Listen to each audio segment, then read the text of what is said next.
అంటే ఇప్పుడు వైసీపీలోంచి అరెస్ట్ అయిన వల్లభనేని వంశీ ఏమో మొన్న నాకు నడుము నొప్పి వస్తుంది, అందుకే మంచం ఇచ్చారు. నాకు మంచం కావాలని.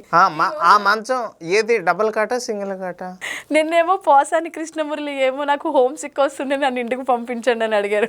హోమ్ సిక్ అంటే ఏందండి? బెంగ ఇంటి మీద. ఇంటి మీద బెంగ? భార్య మీద లేకపోతే ఇంకెవరి మీద బెంగ? నాకు తెలియదు, అందుకని అడిగా. మరి ఎవరి మీద బెంగ నాకు తెలియదు కదా. సరే సార్, ఇప్పుడు కిరణ్ రాయ్ మరి బోరుగడ్డ గురించి అడగలేదు? అడుగుతాను సార్, అది కూడా ఉంది. ఫస్ట్ టాపిక్ బోరుగడ్డే కానీ లాస్ట్ తీసుకొద్దాం, ఇంట్రెస్టింగ్ టాపిక్ కదా అని. కిరణ్ రాయల్ కేసుని వైసీపీ వాళ్ళే లక్ష్మీ చేత అలా చేయించారు అని ఒక న్యూస్ ఒకటి బయటకు వస్తుంది. అది నిజమంటారా అబద్ధం అంటారా? నాకు తెలియదమ్మా. ఒకసారి మీ పాయింట్ ఆఫ్ వ్యూలో మీరు చెప్పండి. నాకంతగా తెలియదు, అమ్మాయి గురించి తెలియదు. కిరణ్ రాయల్ అంటే తెలుసు కానీ ఆ అమ్మాయి ఎవరో నాకు తెలియదు. మరి అంత వైరల్ అయిన న్యూస్ మీకు తెలియకపోవడం ఏంటి? వైరల్ అంటే ఏమైంది? కిరణ్ రాయల్ ని జనసేన పార్టీ నుంచి కూడా సస్పెండ్ చేశారు.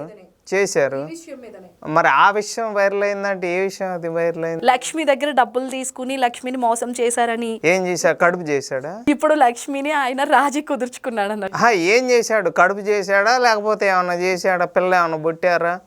శాంతికను విజయసాయి రెడ్డికి పిల్ల పుట్టారు. మరి కిరణ్ రాయల్ కను లక్ష్మికి ఏం పిల్ల పుట్టలేదే? మరి కలిసి కాపురం ఏం చేయలేదే? మరి ఇవన్నీ మీరు ఆడే నాటకాలు తప్పితే ఏమీ లేదా? ఆడ సస్పెండ్ చేశారు కిరణ్ రాయల్ని. మాట్లాడుతున్నాడు, ప్రెస్ మీట్లకు వచ్చి మాట్లాడుతున్నాడు. మరి తెలియదా? Okay sir. మరి వైసీపీ వాళ్ళు చేసిన రాజకీయ రాసలీలు మీకు తెలియదా? అంబటి రాంబాబు తెలుసా? సంజన సుకన్య ఎవరో తెలుసా? శాంతి ఎవరో తెలుసా? శాంతి ఇద్దరు చెల్లెలు తెలుసా? దివ్యల మాధురి తెలుసా నీకు?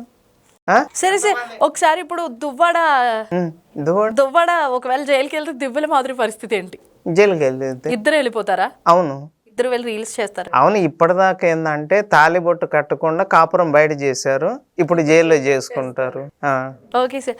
బోర్గడ్డ బెయిల్ తీసుకుని కనిపించకుండా వెళ్ళిపోయి పంపించాను మీరు చెప్పరు. పోలీసులుగా మీరు కాదు, అంటే మీడియా వాళ్ళు కాదు, పోలీసులు కావచ్చు, కోర్టు కావచ్చు, అతను ఇచ్చిన ఫేక్ డాక్టర్ సర్టిఫికేట్ పెట్టుకొని, అంటే అంత చదువుకోని వాళ్ళ కోర్టులో ఉన్నవాళ్ళు అది ఫేక్ డాక్టర్ సర్టిఫికేట్ ఇచ్చాడు అన్న విషయం వాళ్ళ తల్లికి బాగాలేదు అని చెప్పి పేరోల్ కింద ఫిబ్రవరి 15 నుంచి 28 దాకా అతనికి బెయిల్ ఇచ్చారు. తర్వాత వచ్చాడా మళ్ళీ ముందస్తు బెయిల్కి. మీరు అసలు ముందస్తు బెయిల్ వైసీపీ వాళ్ళకి ఎట్లా ఇస్తున్నారు నాకు అర్థం కావట్లా. ప్రతి ఒక్కడు ముందస్తు బెయిల్కి వెళ్తున్నారు, ఇచ్చేస్తున్నారు. మరి అప్పుడు బాబు గారు ఏ తప్పు చేయలే కదా? 53 రోజులు జైల్లో పెట్టినప్పుడు బాబు గారికి ఎందుకు ఇలా ముందస్తు బెయిల్? ఇప్పుడు ఎందుకు వీళ్ళందరికీ ఇచ్చారు ముందస్తు బెయిల్? నాకు అర్థం కావట్లేదు ఏం జరుగుతుందో. వల్లభనేని ఫోన్స్ కూడా ఎక్కడో పాడేశాడు. అసలు వల్లభనేనికి బెయిల్ వచ్చే సూచనలు ఉన్నాయంటున్నారా లేవంటున్నారా? వస్తుంది అనుకుంటున్నారా రాదనుకుంటున్నారా? ఇప్పుడు ముందు ఫోన్ల గురించి మాట్లాడాలా బెయిల్ గురించి? ఫోన్లు ఎక్కడో పాడేశాడు వల్లభనేని వంశీ, ఎందుకంటే చేసిన తప్పులు బయటకు వచ్చేస్తాయి అని. దొరుకుతాయిలేండి, ఎందుకంటే వాళ్ళు వాడే అన్ని కాస్ట్లీ ఐఫోన్స్ కాబట్టి సిమ్ తీసేసిన సెల్ ఫోన్ గొయ్యి తీసి గోతులో పెట్టినా కూడా దొరుకుతాయి, ఇబ్బంది ఏం లేదు. డేటా కూడా వచ్చింది. ఇంత టెక్నాలజీ పెరిగి ఏ టెక్నాలజీ వచ్చిన తర్వాత ఏ సెల్ ఫోన్ ఎక్కడ దాచిపెట్టినా ప్రపంచ దేశాల్లో ఎక్కడ దాచిపెట్టినా కూడా దొరికిద్ది టెక్నాలజీ ప్రకారం. ఇప్పుడు వల్లభనేని అరెస్ట్లో కానీ ఇంకా కొంతమంది నేతలు చేస్తున్న తప్పులకి సజ్జల రామకృష్ణారెడ్డి పేరు ఎక్కువ బయటకు వస్తుంది. అది పోసాని కేసులు. అదే పోసాని కృష్ణమురళి కూడా సజ్జల భార్గవరెడ్డి రాసిన స్క్రిప్టే ఆయన చదివేనని అంటున్నారు. అవును, ఆ స్క్రిప్ట్ మళ్ళీ సోషల్ మీడియాలో మొత్తం స్ప్రెడ్ చేసింది మొత్తం సజ్జల భార్గవరెడ్డి. ఇద్దరు కూడా కేసులు నమోదవుతున్నాయి, కోర్టుకు వెళ్తున్నారు, ముందస్తు బెయిల్ అవుతుంది, బాగానే ఉంటున్నారు, అందరూ వెళ్ళేవాళ్ళే. కానీ ఎట్టకేళ్ళకైతే కిరణ్ గారు రివీల్ చేశారు థర్డ్ వెళ్ళేది కొడాలి నాని అని. అవును, కొడాలి నాని. అతనికి ముందస్తు బెయిల్ కూడా వచ్చింది. 4 గుట్కా ప్యాకెట్లు రెడీగా పెట్టుకోమని చెప్పండి, మళ్ళీ తర్వాత లోపల దొరుకుతాయో లేదో. మళ్ళీ చాలా మంది ఈ మధ్యన అంటున్నారు కదా పేర్ని నాని కూడా వెళ్ళబోతున్నాడు అని, చొక్కా గుండీలు తీసుకుని ఏం చేస్తారు రండి. మరి ఉన్నాయి కదా రేషన్ బియ్యం కేసులో వాళ్ళ ఆవిడ మీద ఫస్ట్ వాళ్ళ ఆవిడ పేరు ఉంది, తప్పించుకోలేడు, మాట్లాడాడు. అతను మాట్లాడిన పవన్ కళ్యాణ్ గారికి చెప్పు చూపించిన పేరు నాని కానీ వదిలేదు, దువ్వాడిని వదిలేదు. ఆ పోసాని గాడు ఆల్రెడీ లోపలే ఉన్నాడు. ఏదో మీరు చెప్తున్నారు కదా ఇంటి మీద గాలి మళ్ళిందని అని చెప్పి ఇంటి మీద బెంగ. శివరాత్రి తీసుకెళ్ళి బాగానే జాగారం చేపించారు. అన్ని ఊళ్ళు కూడా దాదాపు రాజంపేట నుంచి నర్సాపేట నుంచి గుంటూరు నుంచి ఆదోని తీసుకెళ్లారు. హైకోర్టు ఇంకా చాలా ఆపండి, ఇంకా మళ్ళీ 26 జిల్లాలు తిప్పొద్దు అని చెప్పిన తర్వాత అక్కడ ఆపేశారు.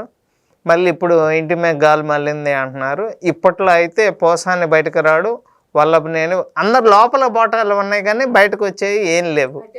విడతలన్నీ కూడా ఉంది లోపలికి వెళ్ళేది. విడుదల రజని అంటే గుర్తొచ్చింది. నెక్స్ట్ అసలు అందరూ మెన్స్నే పంపిస్తారా? వైసీపీ నుంచి ఆడవాళ్ళని ఎవరిని పంపించరా జైలుకి? దివ్యల మాదిరి చెప్పా కదా, దివ్యల రోజా కూడా ఉంది రెడీగా. ఆడుతాం ఆంధ్రాలో భాగంగా 100 కోట్ల స్కామ్ జరిగింది. బైరెడ్డి సిద్ధార్థ రెడ్డి ఏమేమో వీళ్ళ అల్లుడిని చేసుకోవాలి అనుకుంది. కాకపోతే ఆయనతో సరసాలాడాలని ఇంకొకళ్ళు అనుకున్నారు. వాళ్ళు కూడా వెళ్తున్నారు లోపలికి. విడుదల రజని కూడా చెప్పా కదా, విడతల రజని ఎడ్లపాడు స్టోన్ క్రషర్ దాంట్లో ఇప్పుడు విడతల రజని ఒకటి, అలాగే పిఏ రామకృష్ణ వాళ్ళ మరిది గోపి, అదేవిధంగా పల్లె జాషువా ఐపీఎస్ అధికారి, వీళ్ళందరూ కూడా ఆ కేసులో దాదాపు 2.5 కోట్లు తీసుకున్నారు. మిగతా వాళ్ళు 10 లక్షలు తీసుకున్నారు. ఆ కేసులో అందరూ విజయవాడ నుంచి ఏసీబీ అధికారులు వస్తారు. మరి అది విజయవాడ జైల్లో Vallabhaneni Vamsi double cot bed మీద ఇద్దరు పంచుకుంటారా లేదా అన్న విషయం నాకు తెలియదమ్మా. ఓకే సార్, నేను కొంతమంది పేర్లు చెప్తాను, ర్యాపిడ్ ఫైర్ క్వశ్చన్స్ అనుకోండి, మీరు ఏదన్నా అడగండి. వాళ్ళ గురించి. జగన్మోహన్ రెడ్డి జైల్లో ఖైదీ, ఒక్కలైన జగన్మోహన్ రెడ్డి జైలు ఖైదీ. Pawan Kalyan deputy CM. వాళ్ళకు ఉన్న రిజిగ్నేషన్ కాదు సార్. మరేం చెప్పాలా నీకు? ర్యాపిడ్ ఫైర్ అంటే నేను టీడీపీ వాడికి చెప్పాలా లేకపోతే వైసీపీ వాళ్ళకి చెప్పాలా చెప్పండి. నెగిటివ్ ఆర్ పాజిటివ్, అది యువర్ విషయం. అదే కదా, ఆయనకున్న పదవి చెప్పాలా, ఏదో ఒక లైన్లో చెప్పమన్నారు, చెప్పాక. ఓకే సార్, జగన్మోహన్ రెడ్డి చెప్పాక ఇందాక జైల్లో ఖైదీ అని. విడుదల రజని చిల్లూరుపేట చిలక. రోజా పంది. దువ్వాడ సీను ప్రేమపావురం. పోసాని కృష్ణమురళి. ఏముంది, చీరకి ఎక్కువ లేకపోతే పంజాబీ డ్రెస్కి తక్కువ. సజ్జల రామకృష్ణారెడ్డి రసికుడు. చంద్రబాబు నాయుడు గారు ఇంకా ఆయన గురించి చెప్పాల్సిందే, డెవలప్మెంట్ తప్పితే ఏమీ లేదు. ఆయన నిద్రపోవడం మమ్మల్ని నిద్రపోనియడు. నెక్స్ట్ ఇంకా లోకేష్ గారా పప్పు అన్నారు. ఆ గుత్తి తీసుకొని బాగా కొడుతున్నాడు, ఇబ్బంది ఏం లేదు. Okay sir, Pawan Kalyan. చెప్పాకమ్మా పవన్ కళ్యాణ్. మళ్ళీ పవన్ కళ్యాణ్ అంటే వైసీపీ వాళ్ళకి చెప్పాలా టీడీపీ? వైసీపీని తీసుకున్నాను కదా, అందుకే మళ్ళీ కూటమి ప్రభుత్వం తీసుకుంటున్నాను. పవన్ కళ్యాణ్ చెప్పా కదమ్మా, అతను డిప్యూటీ సీఎం అని. లేకపోతే సినిమా హీరో అమ్మా పవన్ కళ్యాణ్ అంటే తొలి ప్రేమలో సినిమా హీరో ఆయన. నాగబాబు గారు వాళ్ళ అన్నయ్య అమ్మ, పవన్ కళ్యాణ్ వాళ్ళ అన్నయ్య నాగబాబు గారు అంటే. Okay sir, Kiran royal Janasena party అమ్మ. మోదీ మా పిఎం అమ్మ. Thank you sir, thank you. చూసారు కదండి కామన్ మ్యాన్ కిరణ్ గారు చెప్పిన ఎక్స్క్లూజివ్ వివరాలు. మళ్ళీ ఒక సెలబ్రిటీతో మళ్ళీ మేము ముందుకు వస్తాం. అంతవరకు చూస్తూనే ఉండండి మా TV 24 studio. Stay tune. Thanks for watching.